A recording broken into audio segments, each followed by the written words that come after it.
Good morning. My name is Doug Duncan. I'm pastor at the Northwestern United Methodist Church, and I'm recording my devos. I'm going to start doing this every day, so this is my first day. You might be wondering about the shirt that I'm wearing. Well, as I read through the devotion, you will see that today is my son Ezekiel's 18th birthday, and this is kind of my Ezekiel shirt. He got it for me for my birthday this year, so I kind of wear it in honor of him. But on to the Devo. I titled this one, God Only Knows. My baby turns 18 today. Yep, Ezekiel is now a man. From his beard and low voice, most people think he turned 18 years ago, but nope, today's the day. It takes me back to 2002, the year he was born. That was a crazy year. Ezekiel was born in April, and from there, everything went downhill. That was the year I had my first hernia. Yep, I said my first. And Amy had an emergency hysterectomy. There were some other fun moments, but that year. But for today, let's focus on Amy's surgery. It was July 30th of 1994, and 20-year-old Doug and 19-year-old Amy pledged that for better or for worse, in sickness and in health, they would forsake all others and become husband and wife until death did them part.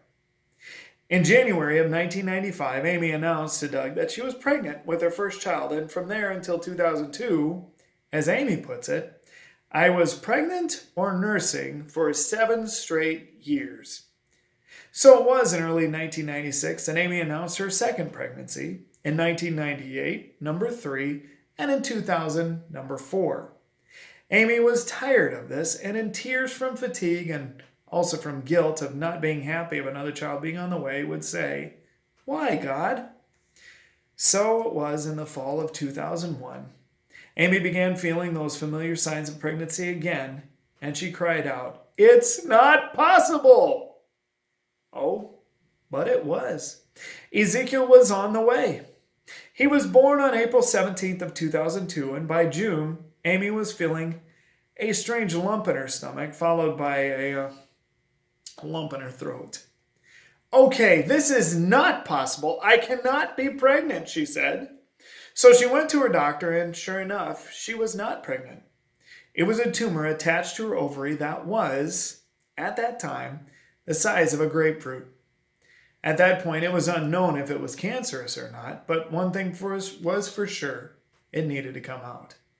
So that December, at the ripe old age of 28, Amy had both ovaries and her lymph nodes removed. And from that point on, it truly was impossible for Amy to be pregnant. We often look back at those first 7 or 8 years of our marriage and are thankful that God gave us our children. It was never our plan to have them back to back to back to back to back like we did. But thankfully, God knew what was coming in 2002 and made it so we could have our family.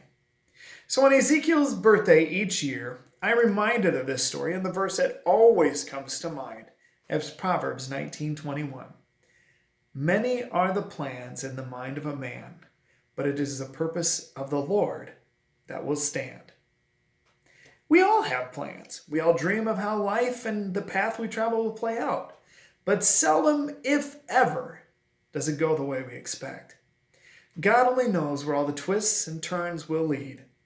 But my hope and prayer for you today is that while your plans may come to nothing, you will see the Lord had a purpose in all of it. And that purpose continues to stand. And you can trust in Him to carry it out. I know I get to see that each day with my beautiful wife and the 5 children God gave to us. And today especially, as I get to celebrate my baby's 18th birthday. Have a great day.